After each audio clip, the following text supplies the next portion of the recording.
ಎಲ್ಲರಿಗೂ ನಮಸ್ಕಾರ. ಮುಂದಿನ ಪಾಠ ನೋಡೋಣ. ವೇರ್ ಆರ್ ಯು ಫ್ರಮ್ ಹೇಗೆ ಅನುವಾದ ಮಾಡ್ತೀವಿ ಆಂಗ್ಲದಿಂದ ಹಿಂದಿಗೆ? ಆಪ್ ಕಹಾ ಸೆ ಹೇ. ಆಪ್ ಕಹಾ ಸೆ ಹೇ ಅಂದರೆ where are you from.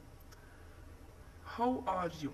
How are you ಇದನ್ನು ಹೇಗೆ ಅನುವಾದ ಮಾಡ್ತೀವಿ? ಆಪ್ ಕಾಯ್ಸೆ ಹೂ. ಆಪ್ ಕಾಯ್ಸೆ ಹೂ ಅಂದರೆ ಹೌ ಆರ್ ಯು. ಸೊ ಇದಕ್ಕೆ ಉತ್ತರ ಫೈನ್ ಥ್ಯಾಂಕ್ ಯು. ಇದನ್ನು ಹೇಗೆ ಅನುವಾದ ಮಾಡ್ತೀವಿ?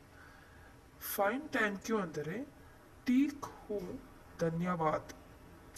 ಧನ್ಯವಾದ್ ಅಂದರೆ ಥ್ಯಾಂಕ್ ಯು.